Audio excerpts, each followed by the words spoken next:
What's good, everybody? It is Mighty Man WBA here, back again with Nathan for the second episode of our WWE Co-op Draft Shenanigans. Hello, lads. We are back with Smackdown Live. If you missed the first episode, go and check that out because it shows Raw, which is being booked by Nathan, and you can go and see how bad that is before you see how good this show here is, which is Smackdown, of course, booked by myself.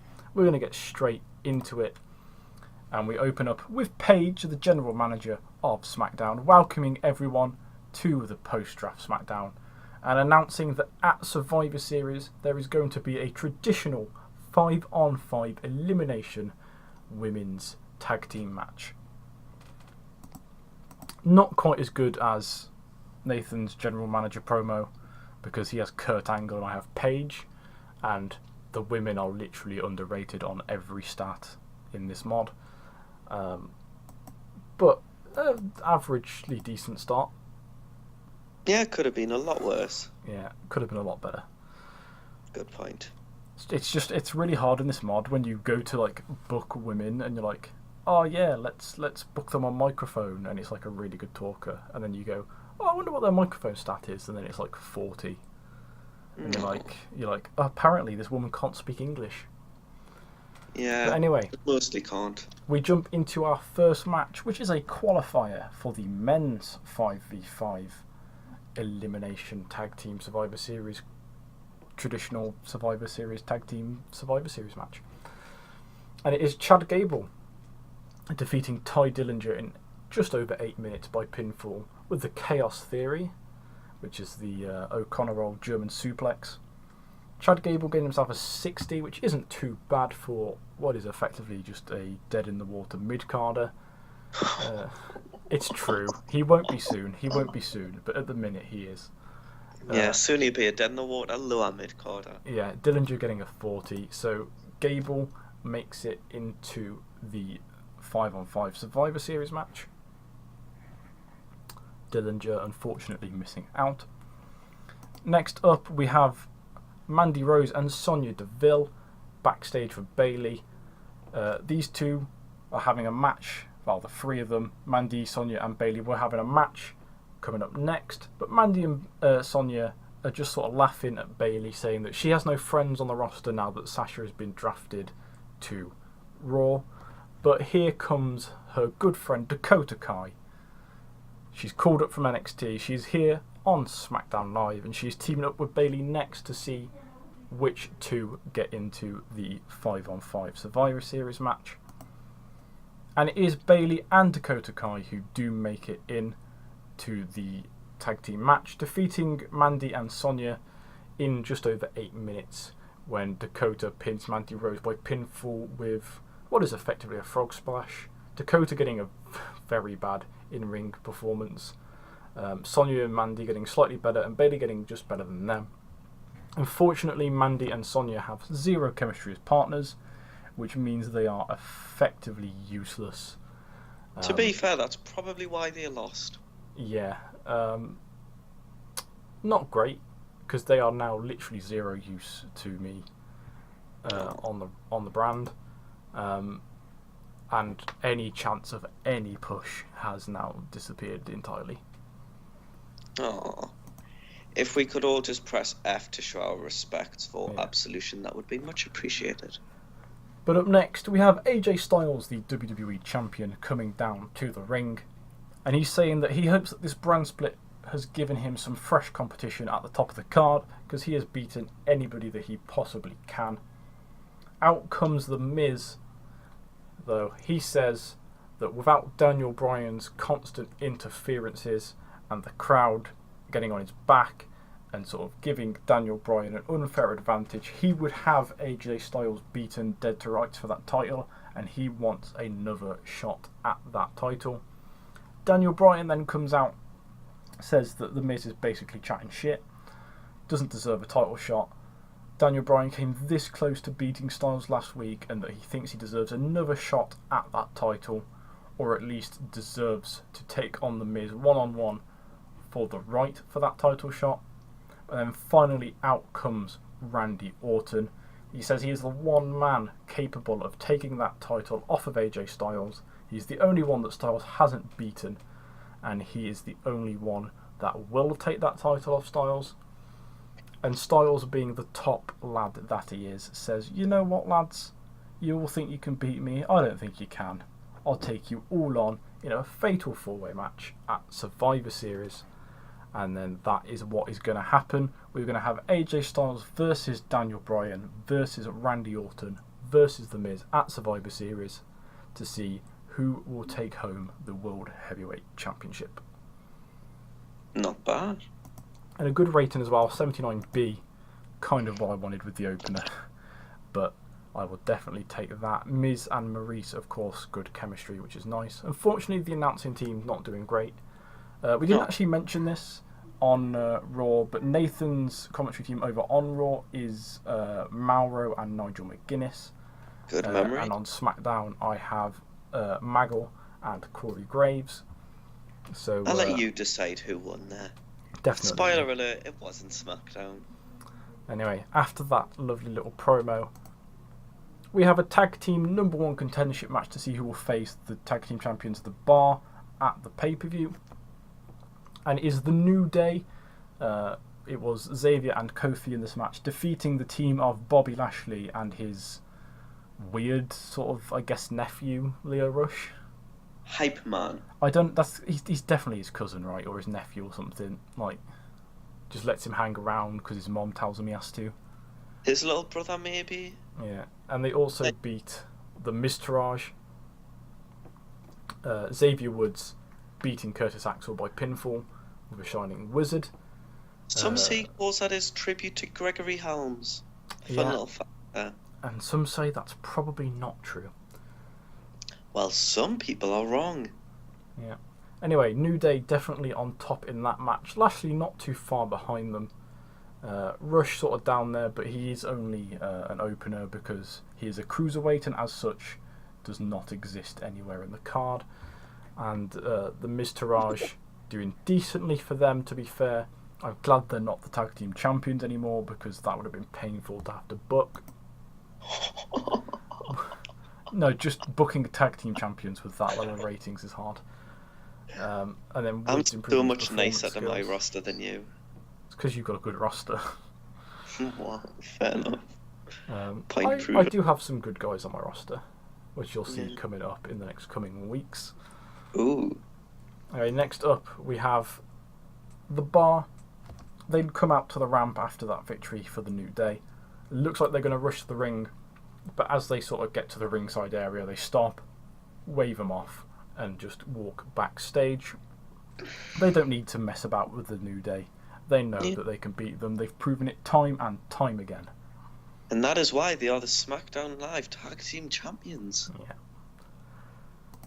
Next up, we have another 5v5 Survivor Series contendership qualifier. I'd say something different every time. Yeah, we have the debuting Johnny Wrestling Jonathan Gargano versus Aiden English in 8 minutes, beating him by submission with the Gargano escape. English, unfortunately, off his game, got himself a 33. Not the best, but to be honest, Aiden English has been done dirty in the past, and it's just nice to see him getting on the card. Yeah. Gargano getting a 51, not bad for a debut.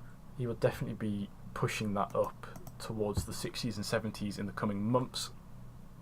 Ooh. And Gargano is the second member of SmackDown's 5v5 Survivor Series team. So who qualified in yours? No one yet. That's something we're in secret right now because we are having big things popping and little things stopping because we have the Raw Universal Championship Tournament and our Tag Team Championship Contendership Tournament. Because on Raw, championships are earned. We don't just give ours away in little fatal four-way matches. No. No, yours. No. I mean, if you ask Scott Steiner, then technically there's more of a chance in whatever. Let's not get into the intricacies of Steiner maths. That's not what my PhD is in. So what is your PhD in, Michael? Booking. Next up, we have Jinder Mahal talking to his lackey Sunil Singh, walking backstage. He's looking down. He's not looking where he's going. He's just cursing his luck. He's had really bad luck recently, ever since he lost his WWE Championship to AJ Styles about a year ago. He's had very poor luck. Apart from picking up that US title at WrestleMania. Forgot about that. And as he's walking along, he accidentally walks into a wall. Except wait, it's not a wall. It's Braun Strowman. Ooh. And thus begins Braun Strowman versus Jinder Mahal in a 4-minute match, where the match is in inverted commas. Braun Strowman just throwing Jinder Mahal about backstage. Eventually throws him into the crowd through one of the little crowd entrances that Roman Reigns used to hide in. Throws him down the stairs very carefully, because health and safety, into the ring before hitting him with a running power slam, putting his foot on his chest for an unofficial count of 3, and then walking backstage. So Braun beating Jinder in a very quick match, which is why the rating is so low. 2 decent in-ring performances, actually. I'm surprised Jinder got that high. Yeah. Jinder is known to get high. He is a big advocate of the legal marijuana. Jinder Mahal technically better in-ring than Chad Gable. Take that how you will. But Braun just getting a bit of a cheap pop for the crowd, and getting a nice bit of a showing on Raw. Not Raw, Smackdown. Because in real life he's on Raw. Leave me alone. Shut up.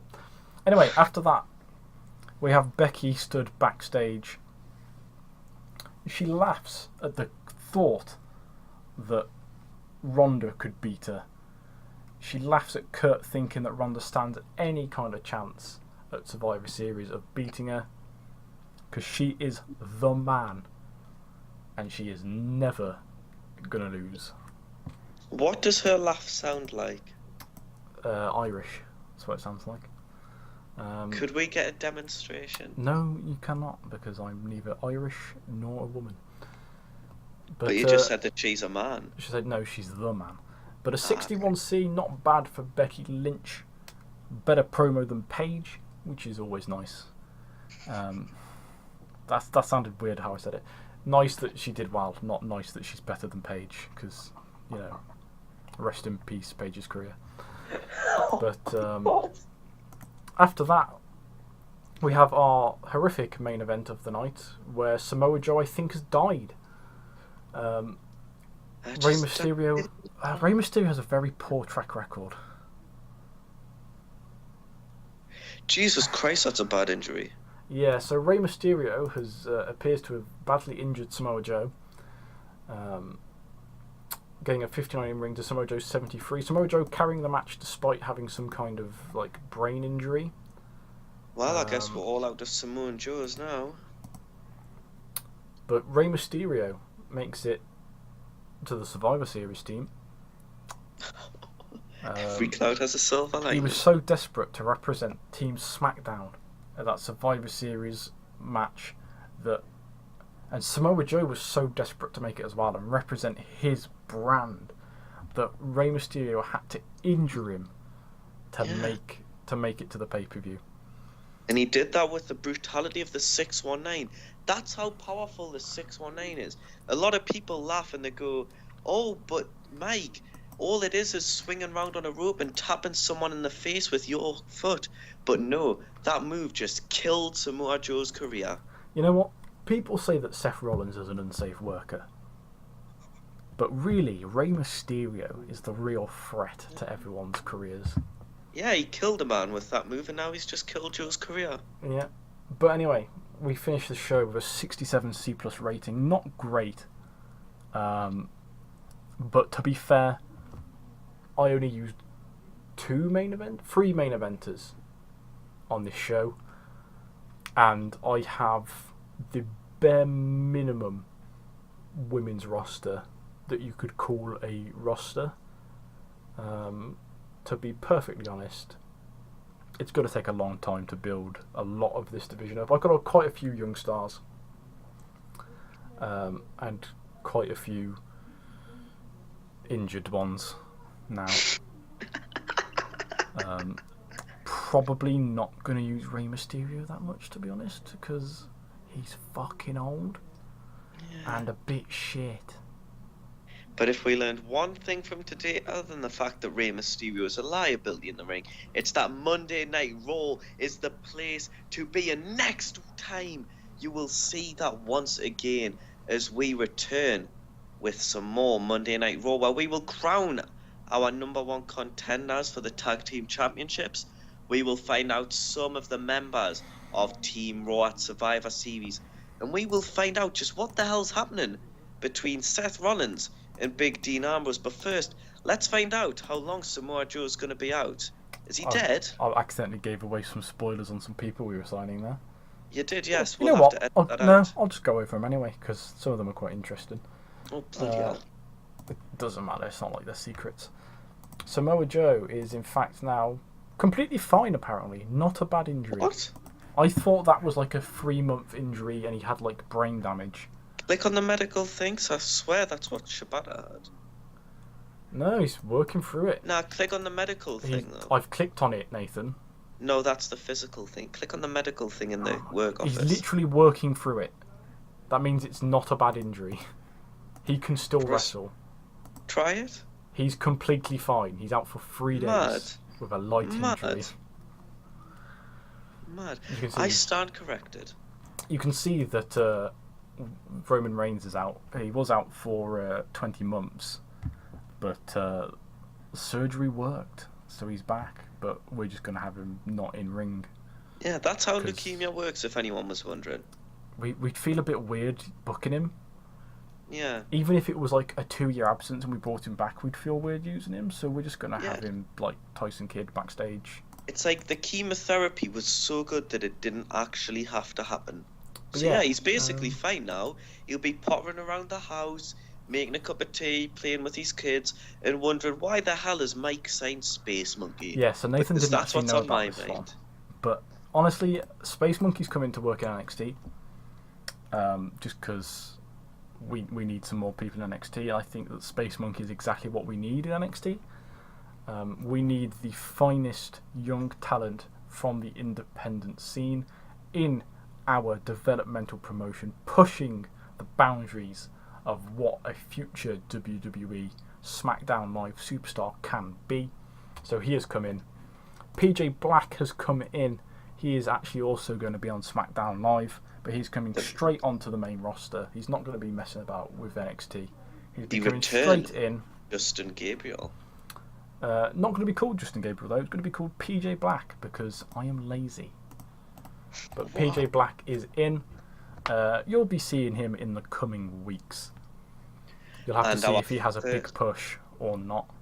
And yes, Nathan, our first addition to Monday Night Raw is Mark Andrews. So we'll be seeing him in the coming weeks as part of our Cruiserweight division, which also contains men such as Buddy Murphy, Cedric Alexander, Jack Gallagher, and Mustafa Ali. So there we've got some big high flyers. And also, as you can see, we've got the big signing. The Big Show. He's re-signing. He's coming back. We both went for the same joke. But yes, we also have Tenille Dashwood, which is, of course, Emma. She is coming in to be part of Raw. Yes, Monday Night Raw. The return of Emma, which also sees her on the same roster as the Iconics. So will we have an Iconic trio? Possibly. Perhaps. Maybe. Who knows? I forgot you had the Iconics. Yes, I do. Also, Andrew Everett will be coming in to bulk up Raw's Cruiserweight division, I assume. It most certainly will be. Then SmackDown Live will be being joined by the WWE United Kingdom champion, Peter Dunne, as well as eventually being joined by the mysterious Penta El Miedo, or whatever you say his name, Pentagon. And Probably if you just going to think call him that's Penta. it, there will be more additions to Monday Night Raw in the coming months, so stay tuned for that. Some from NXT and some from other places. Anyway, ooh, spooky. We are going to end this absolute shit show of an episode here. And we'll see you guys in the next one, where Nathan will be booking it. Nathan will be booking it, so it will be back to being a decent episode. Most certainly will. So thank you all for watching. Leave your comments down below. Surprisingly, where the comments go. And we hope to see you all next time for Monday Night Raw.